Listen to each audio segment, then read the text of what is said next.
నిజంగా అసలు తెలంగాణ బిడ్డగా నా కన్న తండ్రికి నేను రాజకీయంలోకి వచ్చినప్పటికీ కూడా ఇంకా రాజకీయం వల్లనేనేమో అని అనిపిస్తుంది నేడు మా నాన్నకి జరిగింది అని.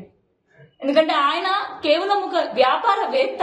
మరి ఆ వ్యాపారవేత్త నిమిత్తంలో ఒక ఆఫీస్ కి పోతే పక్కడ్బందీగా ప్లాన్ చేసి ఒక 20 మంది బీజేపీ గూండాలని పెట్టుకొని మా నాన్న మీద అత్యాచార యత్నం చేసిళ్ళు.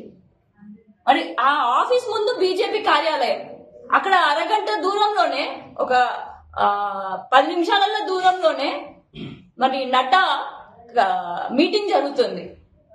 మరి మా నాన్నని ఎంత కొడితే మొత్తం నోట్ల నుంచి రక్తం కక్కుకొని డ్రెస్ మొత్తం కూడా రక్తంతో నిండిపోయి ఉంటుంది. ఆలోచించండి.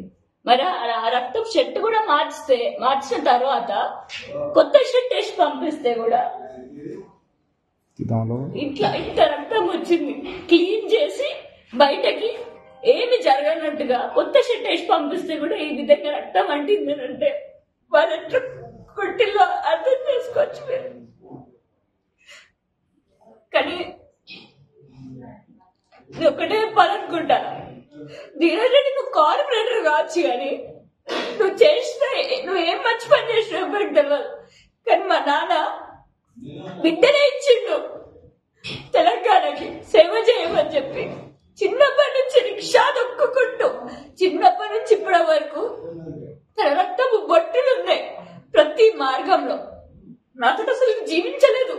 6 నెలలకు ఒకసారి ఇంటికి వచ్చేటోడు. అంత కష్టపడాలి మా బిడ్డలు అంత స్థాయిలో చూడాలి అని చెప్పేసి అంత కష్టపడి రూపాయి పోగు చేసుకుని 50 లక్షల రూపాయలతోటి సొంత గ్రామానికి జిల్లా పరిషత్ హై స్కూల్ కూడా కట్టించింది. నేను దాని పేరు కూడా దాసరి పద్మాన్వయ జిల్లా పరిషత్ హై స్కూల్. అట్లాంటి కార్యక్రమాలు ఎంతో మందికి విద్యను అందించి ఎంతో మంది విదేశాలకు పంపించి ఎంతో సేవ చేసి ఉద్యోగాలు ఇచ్చిన వ్యక్తి నేడు.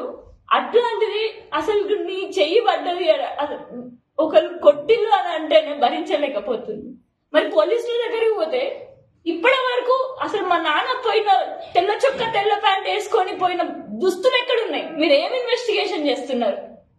చట్టం నమ్మి మేము అనుకుంటే నేడు ఆ చట్టాన్ని ఉపయోగించకుండా చట్టరీత్యంగా మీరు నడుచుకోకుండా మరి పోలీసులే బీజేపీకి కొమ్ము కాస్తే మేము ఏడికి పోవాలి?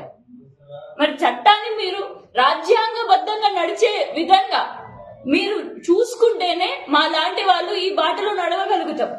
కానీ మీరు చట్ట విరుద్ధంగా నడిస్తే మాత్రం మేమే చట్టాన్ని చేతిలో తీసుకుంటాం. బరాబర్ తీసుకుంటా. రేపు న్యాయం జరిగేంత వరకు, ఆయనను అరెస్ట్ చేసి జైల్లోకి పంపించేంత వరకు ఎవరున్నా లేకపోయినా మా నాన్నకి నేనున్నా అని చెప్పేసి నేను కూర్చుంటా. మరి ఖచ్చితంగా పోలీస్ ఇన్వెస్టిగేషన్ బరాబర్ జరిగి మరి అక్కడ మన ధీరజ్ రెడ్డిని ఖచ్చితంగా జైలుకి పంపించాలి అని చెప్పేసి నేను డిమాండ్ చేస్తున్నా. చట్టాన్ని కూడా నమ్మి మరి ముందడుగు వేస్తున్నాను. అందరికీ జై తెలంగాణ.